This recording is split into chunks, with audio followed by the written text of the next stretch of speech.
Today I will be talking about our recent work on reasoning about substitutability, very hard word, at the level of JVM bytecode using our ByteBack verification tool. Well, rather a verification approach, which performs verification at the level of the bytecode intermediate representation, as opposed as the source code as it's usually done.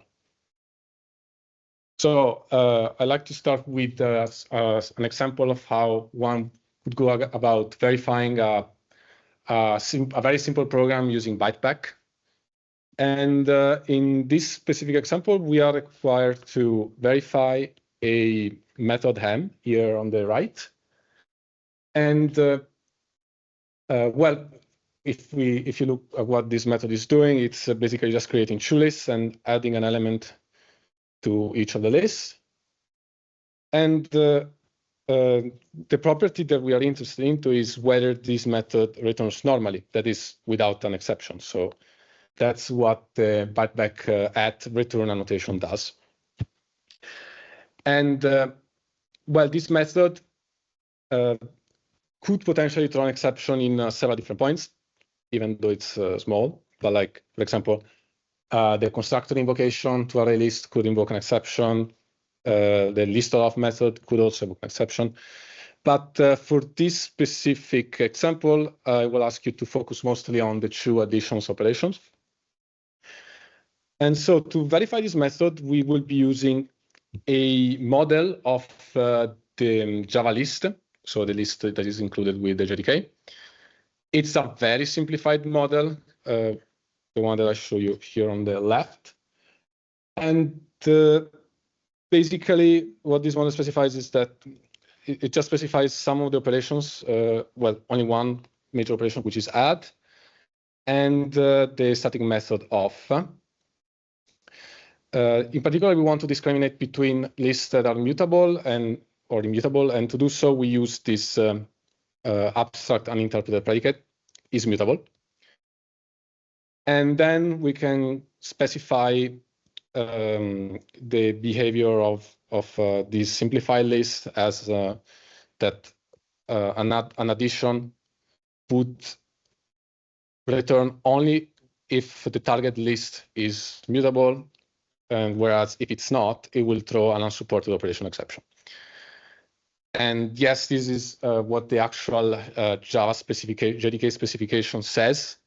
There is no separate list type for immutable list as I would like there to be, but yeah, so the other component that we specify is the of method, which returns an immutable list. So we specify and say that the result of the method will not be immutable. And finally, we also specify the array list class. And we just add an invariant says that the array list is mutable, as we know it is. And one interesting aspect is that ByteBack automatically applies the inheritance of the specification. So the add method of the array list is also implicitly specifying the same conditions that were stated in the list class. So after specifying the program, the user can just feed it. You can just first compile it into bytecode, then feed it into ByteBack, which will tell you whether the program is correct or not. And in this case, of course, it's not, because we are adding to a list that was created with List.of, which we know only returns immutable lists. And therefore, the else.add method will throw an exception. And so consequently, M does not return. OK, so ByteBack is not the only verifier that supports specifying this kind of behavior. There is a class of verifiers that is used for Java, which I call JML-based verifiers, which employs the JML specification language, or rather the Java modeling language. And this is the language supported by major Java verifiers such as Key and OpenJML. And you can use these constructs to pretty much specify the same thing that we said before. But one advantage of ByteBack is that since it targets JVM bytecode, we can also verify these behaviors in multi-language projects. So for example, in this case, well, we have the same model for a list on the left. And on the right, we have another client method that we are trying to specify, this time written in Scala 2. So Scala provides a mechanism to convert from Java collections into Scala collections. And this mechanism is provided by the Scala implicit definition, which can, in the specific case of a list, it will transform it into a mutable buffer. And what this Scala mechanism actually does, it doesn't really copy the Java collection into a Scala collection, but rather it's wrapping the Java collection using a Scala interface. So this is, of course, for performance reasons, as copying an entire collection would be expensive. And in this particular case, the Scala method has it's basically based on the assumption that the input list is mutable. As if it wasn't, then adding to the mutable buffer would throw an unsupported operation exception, because, as I said before, underneath the implementation, it will still use the underlying list that you give it. And so with ByteBack, we can specify that the Scala buffer converter requires the list to be mutable, and therefore, in this case, ByteBack can find this violation of the precondition of the Scala method. Okay, so since ByteBack targets JVM bytecode, you may think that in principle it could target every JVM language. In practice, we focus especially on Java, and we support also some procedural subsets of Kotlin and Scala. And the reason is that some of the other JVM languages, they employ more dynamic features, as they may, for example, generate code at runtime, which in general makes static analysis very difficult. But yeah, so Kotlin and Scala also employ some dynamic features, especially for what concern the more functional features, and Scala and Java too, for example, with the lambdas. But it's not so much of an hindrance if we do not support these features for these languages. Okay, so this is how the ByteBack verification toolchain works. First, the user is required to specify the program using bbleep, which is ByteBack's specification library. Then, so the specification library, I won't go too much in detail in this presentation, but basically, it provides some annotations and static methods to express various properties. And then the program is converted into bytecode using an off-the-shelf Java compiler, such as Javac. Then the compiled bytecode is analyzed. We analyze it using the suit static analysis framework, which gives us this nice intermediate representation called Gimpol, which can be seen as a higher level version of bytecode. In fact, it has static types, and it's in general very close to Java source, with the exception of, for example, that it includes some unstructured control flow elements such as gotos. So ByteBack analyzes this representation, and it produces its very own, which is called the VIMP. VIMP is essentially an extension of Gimpol that adds some verification constructs and related analysis. And finally, we convert this representation into Boogie. And Boogie is an intermediate verification language, so it's a language specifically tailored towards formal verification. And then you can use the Boogie verifier to check whether the original program was correct or not. Okay, so one detail that I left out from the previous example is that, well, I showed you a model of the list class in the GDK, a bit very simplified. But in the reality, the user doesn't really have access to the source code list. They can't really specify directly. So what ByteBack provides is what we call an attach mechanism. So the attach mechanism essentially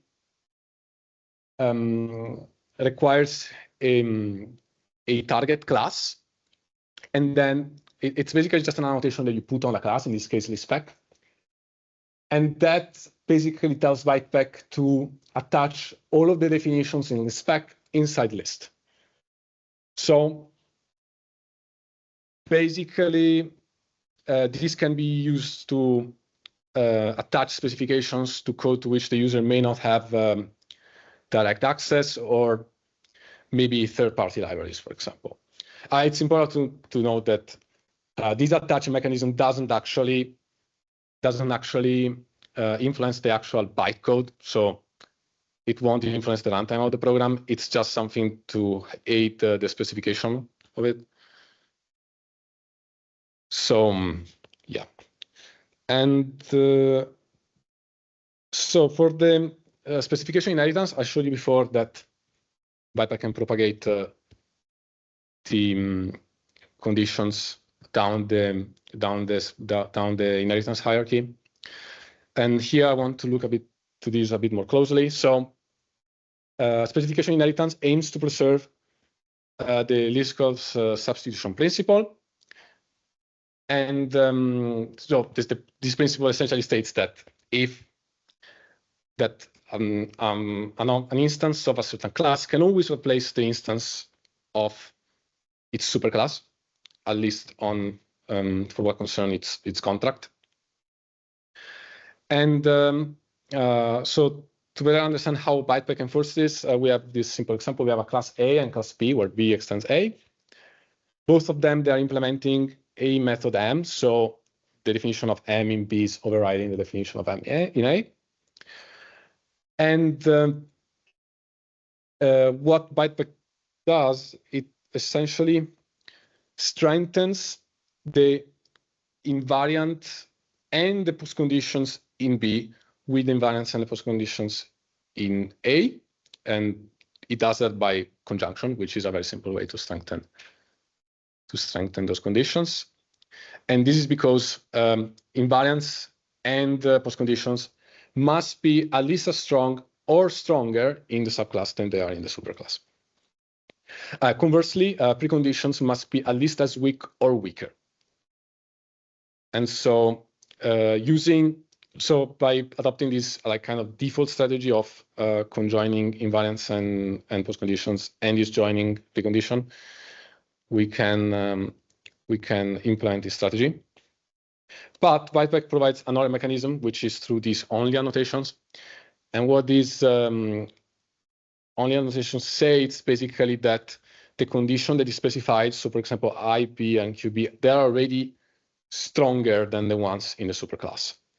So when this happens, the user will also need to prove that those conditions, they are indeed, so for example, that the invariant and the postcondition in B, they are indeed a strengthening of the invariant and the postcondition in A, and also that the precondition in B is a weakening of the precondition in A. And these preconditions and these verification conditions would then be discharged again using the boogie verifier. Okay, so we used this extension of ByteBack to verify 22 experiments. All of these experiments, they essentially consist of client code that interacts with the collection class, some collection classes. In particular, we wanted to use collections that have different kind of optional behaviors. So on one side of the spectrum, we have collections that are resizable, meaning that you can add elements to them, mutable, meaning that you can set the individual elements, and nullable, meaning that they can contain null. And on the other side, we have the most restrictive kind of collections, which is like that one that you would obtain using List.of, which are not resizable, not mutable, and they cannot contain null elements, so they are also not nullable. And so these are some statistics about the experiments themselves. As you can see, we mostly focused on Java 17.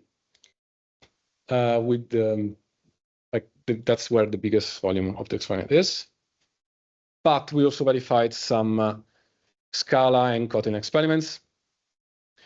So the Scala and Kotlin experiments, they still verify the interaction between those languages and the Java collections, so they can be seen as effectively multi-language. As an example, this is a portion of one of the Kotlin experiments.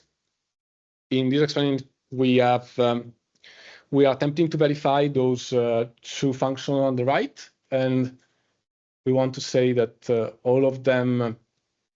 And so what those functions are doing, that first of all, that they're communicating with a Java class, which in this case we just refer to as a Java list consumer. The Java list consumer requires a list that is mutable.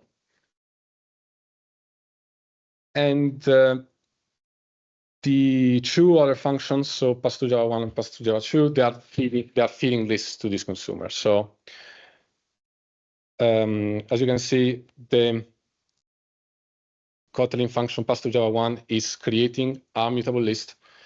And if we look at the specification for this kind of Kotlin intrinsics method that creates the mutable list, it says that it always returns a result that is mutable. And that's because Kotlin, unlike Scala, actually copies the list when you call this to mutable list. So the list that is returned, it's always guaranteed to be mutable. And therefore, we can pass it to Java list consumer without any problem.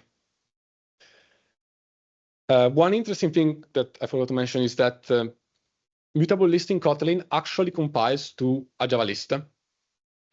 As Kotlin, one of the main, I guess I can call it selling point of Kotlin is that it really tries to maximize compatibility with Java. So mutable list is not affects a Java list, but what this means is that Kotlin can only check that you're only adding to a mutable list within a Kotlin program, because it's a characteristic that is very specific to the Kotlin type system. But if you compile this Kotlin program, at the end of the day, that list will still be of type Java list. So in the second example, in which we are passing a list from Kotlin to Java, even though the pass to Java 2 function is taking a mutable list, we still require it to be mutable, because we can't really guarantee that a list will be mutable. And yeah, so ByteBack can reason about these kind of examples. So these are some more statistics about experiments. The conversion and verification times, they're both under 1 second, which is great. But one thing that you may notice is that there is a big disparity between the source code that, well, it's the original source code before compilation that we analyze in the experiments, and the boogie code that we produce for those experiments. And the reason for that is that some languages, in particular Kotlin and Scala, they produce a lot of bytecode that is intrinsic to their own implementation, to the implementation of the compilers. And therefore, ByteBack will also produce boogie code for those intrinsic operations. Whereas, as you can see, for example, Java 17, Java 17 produces only very few lines of boogie code for every line of source code. And luckily, though, because a lot of the operations that are produced by the Kotlin and Scala compiler, they are not specified, so they don't require any verification conditions. As you can see, the verification time is still very similar, as they're all under 1.5 seconds. Okay, so that concludes the presentation. Thank you for your attention.